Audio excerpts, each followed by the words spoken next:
Welcome to Writer. I'm your host, Kat Filer, also known as KJ Filer.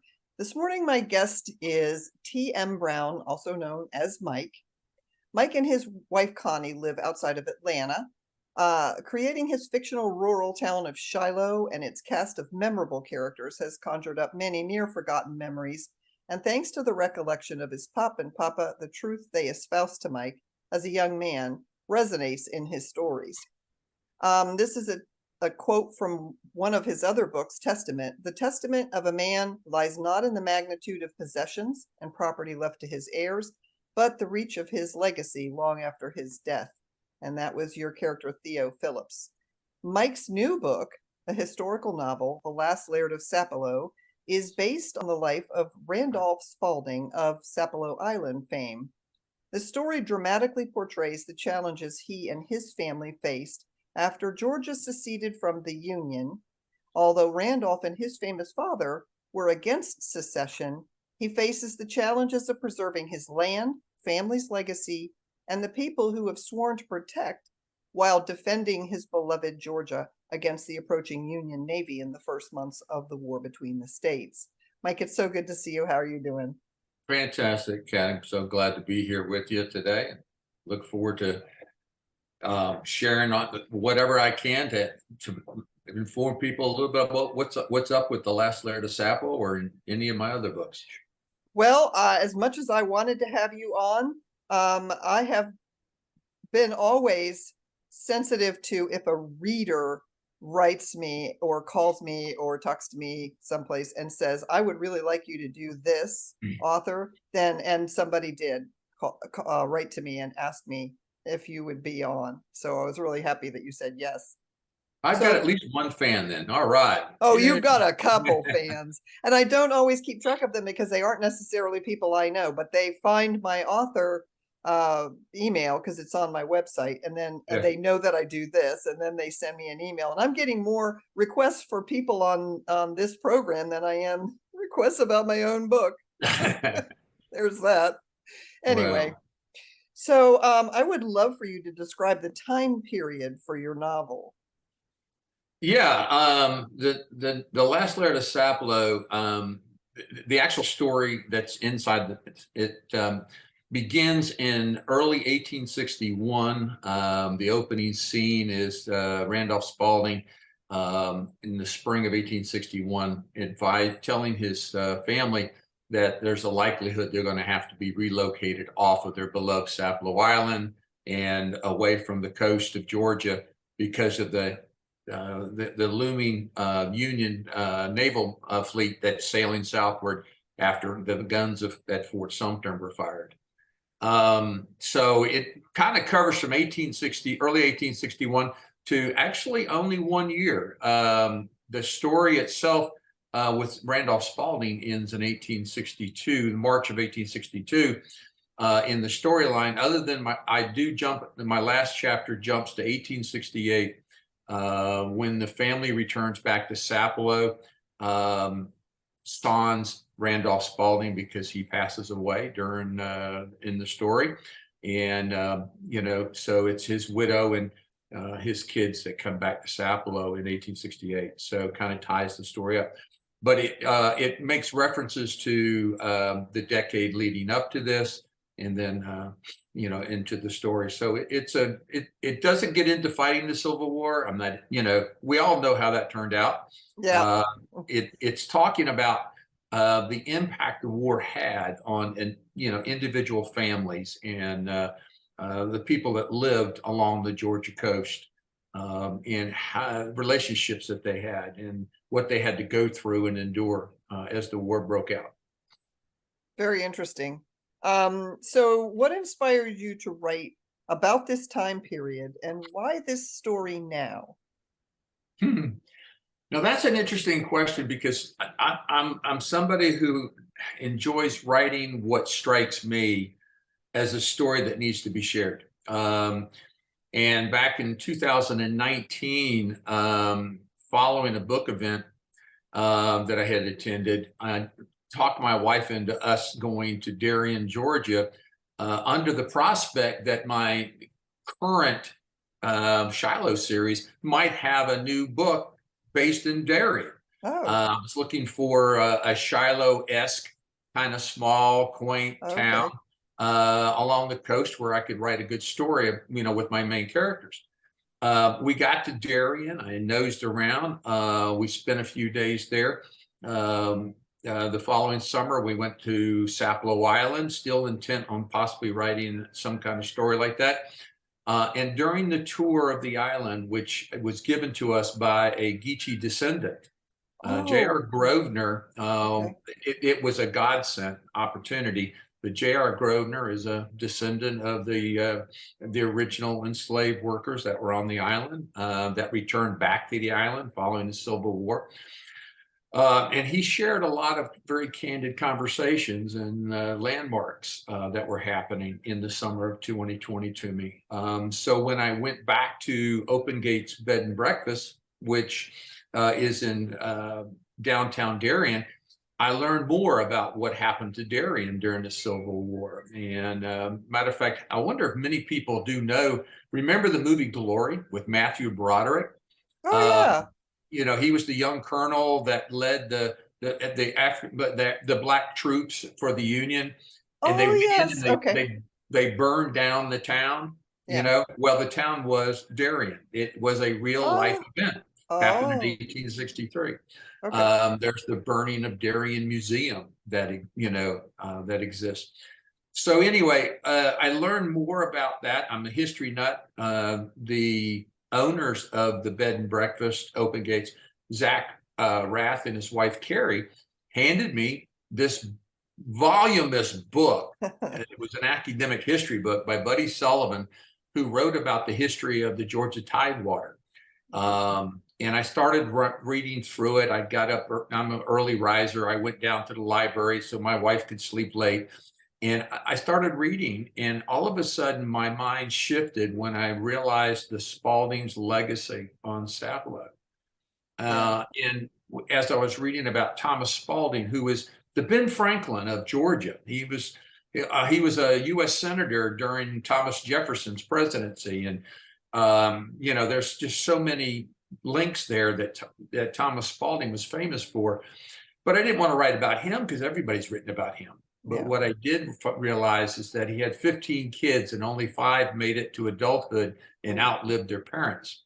And Okay. Randolph was the youngest of the 15. Oh, But Randolph also ended up having a very tragic story that, that needed to be told. He became almost as famous as his dad 10 years after his father passed away. And there was a lot of contrasts and comparisons and the challenges that he went through. And then to find out that he died suddenly in Savannah in 1862 was just mind-boggling to me. And the first thing I ask is this: why? And then I started to read, and I found out that by 1860, right after the war, 1865 to 1868, virtually every single former Geechee enslaved worker who is now freed after the end of the war returned back to Sapelo. okay. And I said, wait a minute. They could have gone anywhere. Yeah. They could have settled anywhere, but they went back to Sapelo, which is not easy. It's Right, 3.5 miles off the coast. And then I read more about it and realized also that the Spalding survivors, Mary Bass Spalding and her kids, her family was the only white family that resided on Sapelo up until the early 20th century. Okay. So that intrigued me enough to say, I got to understand why. And that was the beginning and the seed of what ended up becoming the Last Laird of Sapelo. Okay. And then you said that the Geechee residents were relocated to a single plot of land on the island Hog's Hammock. Yeah, well, what ends up, after they came back, there's a long story here, which is possibly another story all in itself. During the 20th century, at the beginning of the 20th century, there was census recorded. There were roughly 400 Geechee descendants, slave descendants on the island. And they lived in about 5 or 6 different communities across the island. The first change that took place was Howard Coffin, who was one of the originators and founders of the Hudson Motor Company back in the early 1900s, bought the island. He had already bought part of St. Simon Island. And in doing so, he kind of turned it into, he tried to rebuild the mansion that had been destroyed during the war. He turned the island into a resort for celebrities. Charles Lindbergh came to visit, Calvin Coolidge, things of that nature. But eventually, and during the Depression, he lost his shirt and had to sell the island pennies on the dollar. And R.J. Reynolds Jr. bought it. Okay. And of the tobacco, estate. And but R.J. Reynolds Jr., Dick Reynolds, he was more known to being a philanderer than a philanthropist. And he did the most unsettling thing on the island, because he basically bought out the Geechee lands and had them relocate to what is now known as Hogg's Hammock. It's now the one big central community. And because he wanted it for his hunting grounds, and he was building an airstrip on the island and all this other stuff. So, and that was the beginning of the downfall of the Geechee community. Today, because of taxes, lack of job support, things of that nature, the state of Georgia has owned the property since R.J. Reynolds' widow donated the land to the state of Georgia in 1976. The community now is less than 40 Geechee descendants on the island. Okay. So that was another motivating factor for me to want to write the story, to bring attention to that whole situation, because history matters. And yeah, it does. If we forget about history, it'll come back to haunt us later. So yeah, and just real quick, for readers who are not familiar with the Geechee community, can you just kind of explain who they were? Sure. A lot of people know it as the Gula Geechee community.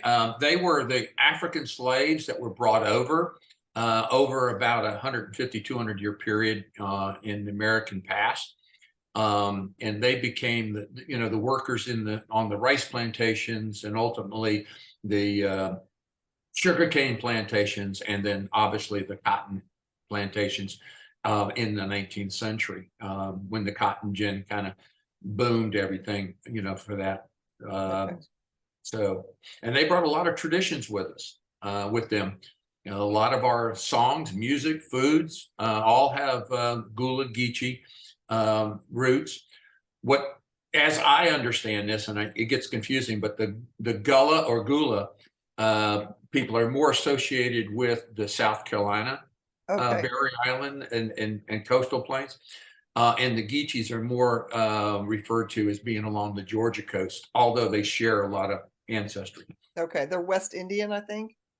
They're well, they came from the West Indies. Okay. They originally were brought from Western Africa, Sierra Leone and Niger, in that area. And then many of them were brought either to South America and then brought up, or they were brought to the West Indies with the sugarcane plantations in Jamaica and other places, and then ultimately were brought and sold, and I hate to use that term, but it is what happened. Yeah, it is. Brought onto the plantations in America. Yeah, yeah. Okay, well, and so which character provides the spark to your story? And is this character based on a real person, or is this your invention? Virtually all the characters in my story are real. They're all historically factual. Obviously, I had to do a little bit of creative, dramatic telling of the story to fill in some gaps. The only characters in the story that are not real are the Geechee community. And I did that intentionally. I did not want to to name any of them specifically, but the characters that are in the story were designed to be symbolic of what was there in the relationships that they had. But Randolph Spalding, hands down, is the central character in the story. Okay. So you're writing about some real people. How did you find their voice? I know you did a lot of research, but with your resources, were these your own words, or did you have to sort of get in his head? How did that work? Randolph Spalding was the hardest one initially, because he was the central character. I chose to use his point of view in the story. There was a lot of referencing about Randolph Spalding. There was a lot of conflicting information that I found about him, about his personality, his reputation. I did a lot of diving into the newspapers from the time to find out articles that mentioned him. So I tried to learn as much as I could about him to help me to bring him to life. When I have book talk discussions on the coast, there'll be some people that'll ask me, why I chose to present him the way I did. But the research that I did was allowed me to really feel like I was walking in his shoes. Yeah. And what he went through. And I worked a lot with Buddy Sullivan, the historian out there, who helped me to fill in some of the gaps. Okay. Yeah. No, I have a particular interest. I have not written any historical fiction, but it's my hobby, is historical figures that I was interested in. I spent some time in St. Augustine. I worked for a writers festival there, and I spent some time with Patrick Smith, and he was chronicling the people there. And what was really cool, I mean, that was interesting because I lived there, but what was really cool was he just had this trove of letters and personal, things that somebody, like notes and stuff like that. And then he gifted a lot of that to the historical society in the area. So I love it when you can get a hold of something that the actual person wrote. If it's a letter to their mom or a grocery list, anything. Well, let me tell you what was the biggest, even beyond, Buddy Sullivan was phenomenal for me. And all of the research I did through the Georgia Historical Society, newspapers, and I read anything I can get my hands on about the Spaldings and the Sapelo Island. But what was the cream at the top? The cherry on the top of all of the research.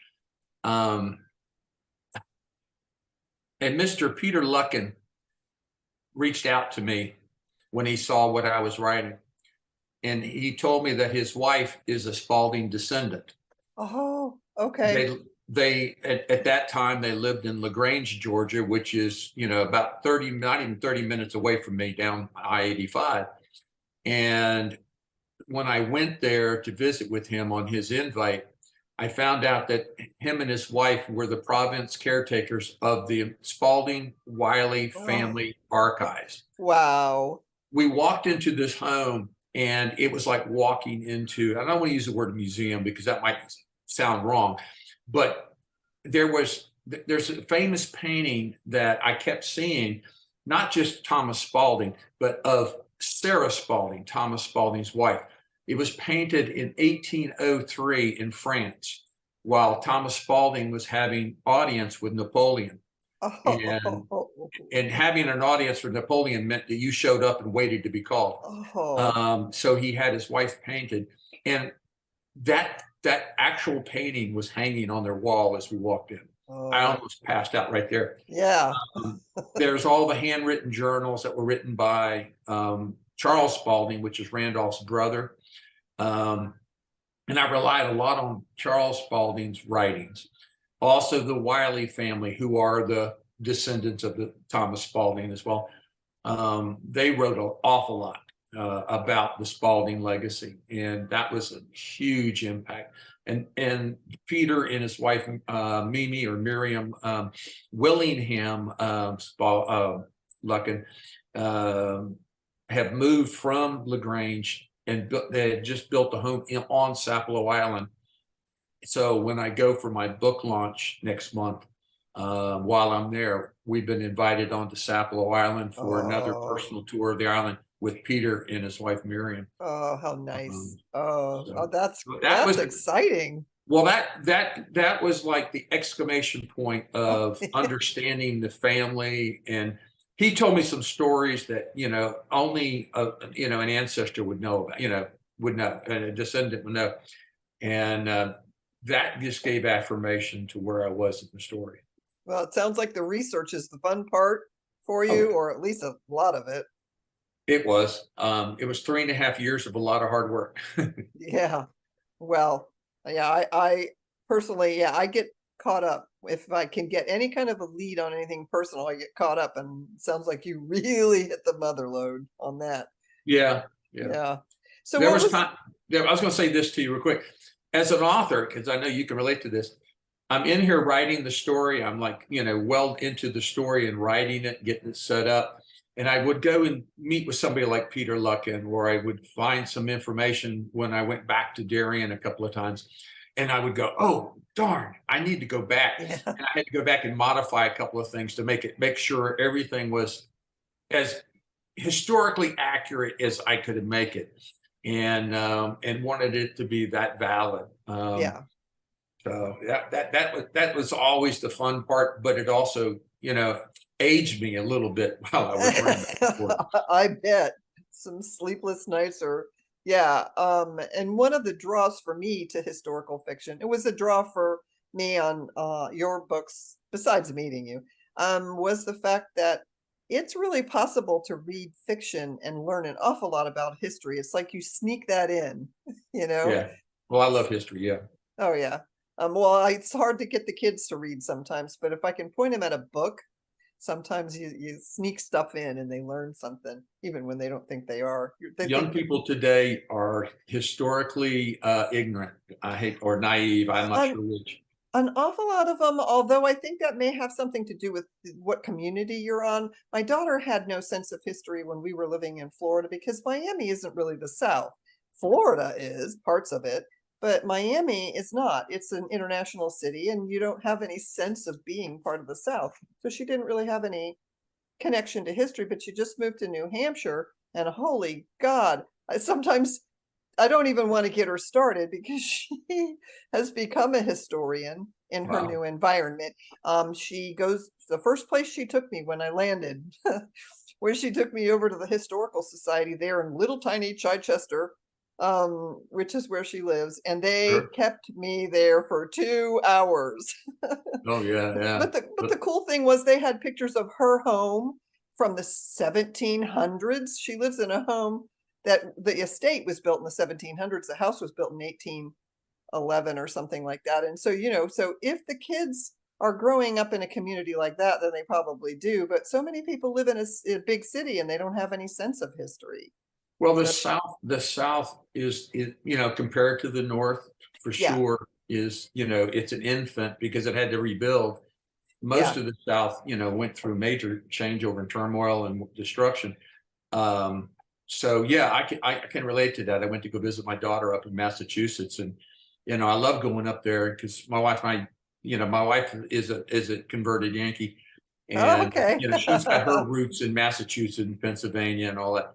Okay. So history is big up there as compared to down here. Yeah. But Oh, I knew I liked Connie. My family's from New York and Pennsylvania. there you So go. there you But go. and listen, I have my Miami tie because I'm a high graduate from Oh no, 1959. okay. So, Yeah. Okay. Yeah. So what was well, I mean, you hit on this a little bit, but what was the hardest thing for you to get right about historical fiction? Like, where do you draw the line between the story? Is there any sort of license, or are you right on the facts? well, there are certain things that wherever there's a fact, wherever there's a historical guidepost or hitch pin, however you want to use the term, that I wanted to stay anchored to be accurate. But what would happen is I would have this fact here and then this fact here, Yeah. and I had to fill in, how did that Randolph get from here to here and why? What was his motivation?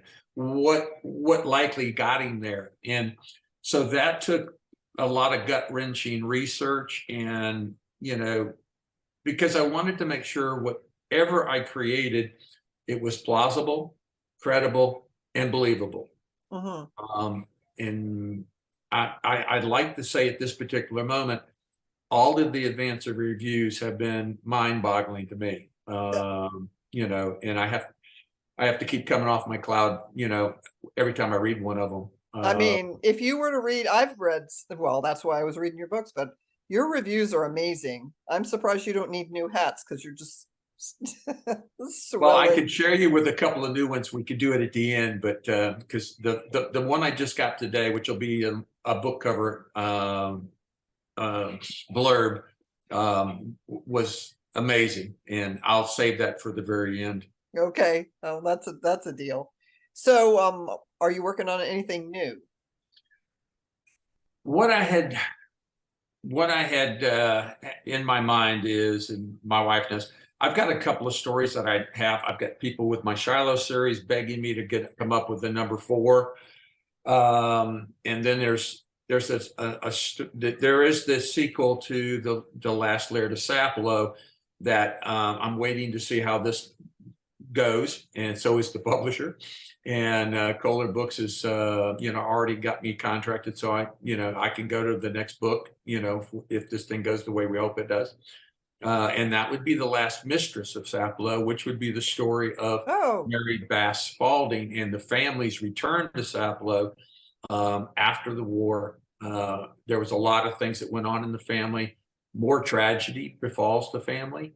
A lot of that goes back to what was the curse of that Thomas Spalding knew was going to befall his family when he opted to bring slaves onto Sapelo, even though that was part of the Scottish settlers initially had written a contract when Darien was formed that decried the whole notion of slavery, because the Highlanders of the Darien area, had been slaves to the English in their past. And but eventually what was happening, all the South Carolina plantations were making tons of money. The Georgia landowners wanted to get in with that. And needless to say, money and greed and all that other stuff plays into that, unfortunately. So, yeah. Could you just kind of give, for readers who have not found you, and I'm going to tell you that the reason that you're on here is because I've had multiple requests to interview you, but most of the requests have been about Laird of Sapelo. So I wonder if you could just kind of hit on some of your other books so that they can find new work to read. Oh, yeah. Well, while you're waiting for The Last Laird of Sapelo, I've got the 3-book Shiloh mystery series, which I started writing back in 2014, and it first got published in 2017 as a legacy to my grandkids. I wanted to write a story that would have a character that would give some moral choices and situations and consequences in the storyline that my grandkids, as they got older, and my family, or anyway, my readers too, but would walk away going, wow, that's really cool. So Sanctuary, A Legacy of Memories, has been the most successful of the 3 books. It was picked up by Publishers Weekly, had a great review on it. That launched into what became this series. Testament, An Unexpected Return, is the second. It's the sequel. It picks up the Theo and Liddy Phillips. They're both retired and moved from Atlanta back to their roots in South Georgia, where they buy a home in a little town called Shiloh, and their fresh eyes and ears end up getting them in a lot of trouble because they end up discovering all the dark secrets and scandals in the town through the different books. The last one, which just came out in the last couple of years, is Purgatory, A Progeny's Quest, which actually I had fun writing. It still features Theo and Liddy, but it introduces a couple of new characters, one of which is a precocious 16-year-old who had been raised by her grandmother as her guardian outside of Natchez, Mississippi. The grandmother's dead at the opening of the story. She gets a posthumous note that says, if you want to know anything about your family, you got to go to Shiloh and meet this person. He'll know if anybody's still alive or where you can get them. The story is about finding the true meaning of family and what they're willing to do to preserve and to protect one another. And I loved writing that story. So those are the three there that are available today. So while you're waiting for The Last Laird of Sapelo, which I hope you pre-order, but until then, you can get all of those available on all of the, you can go into your bookstore and, if they don't have it, they can order it. They're all available on bookshop.org, Amazon, Barnes and Noble, or come on the tmbrownauthor.com. And there's some quick links that you can, do and order the books too. Yeah, and I wanted to plug local bookstores. I know that's a passion of yours. I mean, everyone gets their books on Amazon. And two things I wanted to say about that. First of all, I understand because, sometimes there's something there that you can afford. But also, I agree with you about trying to support local bookstores. Plus, the very people who have asked me to interview you could ask the bookstore if you're going to be doing an event, or where you are going to be doing an event. So you can meet your favorite authors by going to the local bookstores. Also, you help out, and I'm talking to readers now, you're helping out your author if you go into a bookstore or a library and ask for the title. So that's a great thing. And then I also ask listeners to please, I know everyone leaves their review on Amazon. Please leave it everywhere. Please put it on Goodreads and Barnes and Noble and BookBub and just everywhere so that, it sort of spreads it out, because people just leave them on Amazon and then think they're done, so there's that. I would love for you to talk a little bit about, you were going to do an excerpt from one of your. I can certainly do that, or I can do it. I can actually read it, but I'll tell you what I will. And I just did this. I've got my secret book club. Okay. Is a bunch of retired folks at the assisted living facility here in Newnan. They are getting the preview. Let me go. Woo! I don't know if you can see that or not. It keeps going in and out. But there you go. There you go. I have my advanced copies, and I set aside some for them, and they're getting to allow me to read to them this book. And I just read them this, but this is the most important line of the story to get you in the mood. It's the very opening, and it's actually a quote from a famous poet that when I stumbled across it, I said, this speaks loudly about the story. Okay. All right. It begins with chapter 1. It says, a land without ruins is a land without memories. A land without memories is a land without history. A land that wears a laurel crown may be fair to see, but twine a few sad cypress leaves around the brow of any land, and be that land barren, beautiless, and bleak, it becomes lovely in its consecrated coronet of sorrow, and it wins the sympathy of the heart and history. Wow. Calvaries and crucifixions take deepest hold of humanity. The triumphs of might are transient. They pass and are forgotten. The sufferings of right are graven deepest on the chronicles of nations. That comes from A Land Without Ruins by Abram Ryan. If you go to my website, I have the entire poem that this comes from. But it describes Sapelo. It describes the South. It describes what's going on in our nation today. It seems like we're decrying our history. We want to remove it. We want to erase it. We want to forget it. And I think that's the biggest shame we could ever do for the next generation. Yeah. I'm not saying that we need to revere the monuments of the past, but we shouldn't forsake them because they are reminders of what history was. Mm-hmm. Because you can erase all of that, but you can't erase the past. Yeah. The past has already left the indelible mark on every future generation. And a lot of the next generations will wonder why they think the way they think. Why are they the way we are? that's all what history is about. Yeah. But the story begins with young Sally Spalding, the 16-year-old, flailing her hands in the air, saying, "Mama, we can't leave this island." So it goes off into that, and Randolph Spalding and Mary Spalding having to inform their kids that they're going to have to leave what they have grown up and loved and the people that they love the most.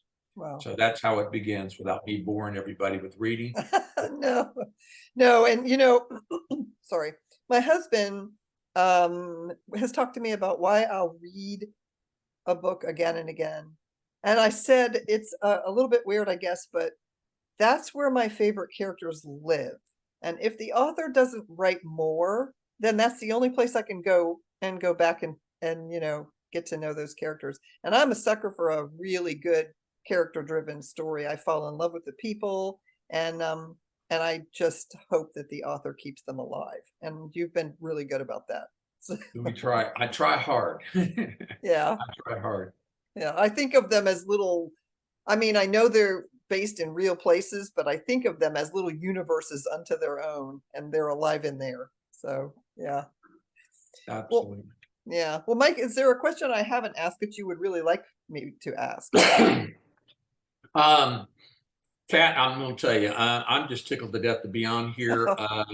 Obviously, if one of the listeners has a question, please, get in touch with Kat or get in touch with me, Mike at tmbrownauthor.com. I'll be happy to try to answer it the best way I can. And I always try to give time to every reader, anybody that's in the audience that's asking questions. And if anybody listening is from the local south of Atlanta area, I will be after I leave Darien with the book launch and go to, I'm going to Amelia Island that weekend of the 18th and 19th of August with the book launch on the 15th through 17th of August in Darien, and then going to Amelia Island. But then I come home and I'm going to have a hometown book launch too here in Newnan, Georgia. And that'll be on the 24th. The Newnan Coweta Historical Society's museum is hosting my book launch event, and we're expecting a huge turnout. And that following weekend on the 25th and 26th, I'll be at the Sharpsburg Book Fair here in Sharpsburg, Georgia. Okay. So y'all can be a part of that. And do you have an events page someplace on your author website or anything like that? Yes. The best way to get the summary of all my events, I try to keep it up to date, is on my webpage at tmbrownauthor.com. I have a listing of all my upcoming appearances and events listed there.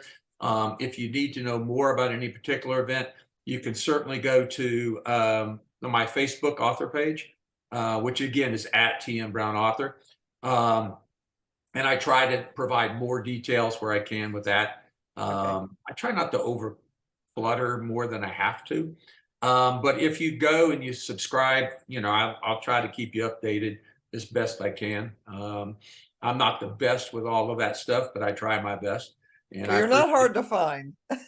Well, thank you. I have also, so to listeners, as always, I will leave all the links below where you can find Mike's books, his activities, stay abreast of his passion projects, whatever else is next in his adventures. And also, if you leave remarks in the comments, I do monitor comments. We're brand new, so we don't have a lot of comments, and you're one of my premier authors. Like, this is the just beginning, so there will be a lot more coming. But anyway, everything is below, and I do monitor the comments. And if somebody leaves me a comment and they're trying to get in touch with you and they haven't found you, I will definitely forward that on to you. So well, I'll leave this here, and y'all can read this for yourself. I can't pick one review that outshines the others. They're all phenomenal. The foreword by Lawrence Reed is amazing. And all of his followers are more, it's mind-boggling. But today I received one, and you can go on my website by tonight, and you'll be able to see the review I got from Patty Callahan Henry, which I'm still just sitting here trying to pinch myself. Can you share it? I'll share a little bit of it. I guess I can. Just a little bit. Let's see. First of all, she says, I hope you can use this. Yeah, of course. I love how you have done such a deep dive into the real history and brought forth this story of choices and loss. May it find all the readers! Exclamation point. Oh, She wrote, she says, The Last Laird of Sapelo is a heart-wrenching and beautiful story of a man and his family brought to its knees by the Civil War. Life-changing choices must be made and personal integrity brought to bear during the 19th century, when the South was swept into a brutal and complicated war. T M Brown brings the history of the Spalding family to vivid life with a sure and clear voice, an eye for Southern landscape, and an ear for captivating narrative. Based on the true story, this is historical fiction at its finest. Patty Callahan Henry, best-selling author of The Secret Book of Flora Lake. wow. Wow. You Yeah. should be very proud of that. That's really, yeah, that's nice. Yeah, I am. Again, I've got a bunch of others. I mean, Robert Gwaltney, Jedwin Smith. Oh, yeah. John Pruitt, Rebecca Bruff with her latest book, Trouble the Water. The feedback is huge, and I appreciate every single one that took the time to do that. And there's some that are promising yet to do more. They just are so busy, it'll be down the road, and that's fine too. Well, you'll be getting a 5-star from me. I am a little bit slow because right now this thing took off and it was not something I was expecting to do I understand. at all. But I'm reading as fast as I can. But I'm going to tell you, this has been such a blessing because I have had my eye on some books, and now, well, you're always, I am. I'm in this stage where I'm review swapping with people sometimes, but I have had the opportunity to do some recreational reading, things I would pick for myself. Yours was one, Robert Gwaltney was one, Bren was one, Bren Yes. McLean, and I'm just now finishing up, I just finished up Red Clay Susie with Jeffrey Dale Lofton, Yeah, and I'll be interviewing him next. So yeah, it's been amazing to do this, so yeah. Well, I appreciate you doing this. Authors, having the opportunity to talk with authors helps a lot. And we really appreciate it. It does, and it's really cool how you guys always cross promote for each other. Every time I get somebody on, they talk about one of the other authors, and it's just really heartwarming. So, well, Kat, when you get a chance, come on up here and be a part of one of our Hometown Novel Writers Association author programs. I will. I am actually a member of the Atlanta Writers Conference. And I'm a part-time resident of Georgia. Yeah, I haven't signed a lease. I almost did. But I have a friend who has guest quarters. It's a mother-in-law quarter, and I didn't want to take her up on that, but I think that's what I'm going to end up doing. Well, you can have your husband just haul that trailer of yours on. Yeah, we are going to bring the Airstream up. We're going to do a couple things in August, and hotels are nice and everything, but you're never sure what you're going to get. Well, tell them to come up to Darien, Georgia on August 15th, and I'll treat you to some wonderful reception foods and the book signings that's going to be happening right there in the heart of where the story unfolded. Well, that's a deal. I'll give you a heads up on how that works out. So there you go. It was an honor and a pleasure, and I hope to have you back.